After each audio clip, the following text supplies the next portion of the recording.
ఆంధ్రప్రదేశ్లోని కడప నగరానికి 16 కిలోమీటర్లు దూరంలో పెన్నా నది ఒడ్డున ఉన్న పుష్పగిరి ఆలయ సముదాయం అత్యంత ప్రాచీనమైన హరిహర క్షేత్రం, శివ, వైష్ణవ క్షేత్రం. దీనిని దక్షిణ కాశీ అని కూడా పిలుస్తారు. పల్లవ, చోళ, చాళుక్య మరియు విజయనగర రాజుల కాలంలో అభివృద్ధి చెందిన ఈ క్షేత్రం, శైవులకు మధ్య కైలాసం గా, వైష్ణవులకు మధ్య అహోబిలం గా ప్రసిద్ధి చెందింది. పుష్పగిరి ఆలయ చరిత్ర, విశేషాలు. 1. నిర్మాణ కాలం. ఇక్కడి ఆలయాలు సుమారు 7వ శతాబ్దం నుండి నిర్మితమైనట్లు చరిత్ర చెబుతోంది. ప్రధాన చెన్నకేశవ ఆలయం 1298 ప్రాంతంలో నిర్మించినట్లు భావిస్తారు.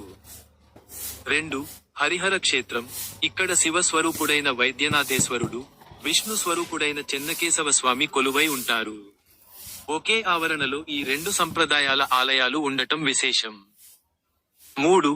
పౌరాణిక నేపథ్యం. గరుత్మంతుడు అమృతాన్ని తెచ్చేటప్పుడు అమృత సరోవరంలోని కొన్ని చుక్కలు ఇక్కడ పడ్డాయని, అందుకే ఈ ప్రదేశానికి పుష్పగిరి అని పేరు వచ్చిందని చెబుతారు. 4. ముఖ్యమైన ఆలయాలు. కొండపైన చెన్నకేశవాలయం, సంతాన మల్లేశ్వరాలయం, రుద్రపాదం, విష్ణుపాదం. కొండ కింద వైద్యనాథేశ్వరుడు, త్రికూటేశ్వర, భీమలింగేశ్వర, కామాక్షి అమ్మవారి ఆలయాలు. 1. శిల్పకళ. ఆలయ గోడలపై ఉన్న శిల్పాలు చాళుక్యుల మరియు యాదవుల కాలం నాటి శిల్పకళా నైపుణ్యానికి నిదర్శనాలు. 2. ఆదిశంకరాచార్యులు. ఇక్కడ శ్రీ చక్ర యంత్రాన్ని ప్రతిష్ఠించారని, ఆంధ్రప్రదేశ్లోని ఏకైక అద్వైత పీఠంగా దీనిని పరిగణిస్తారని చెబుతారు.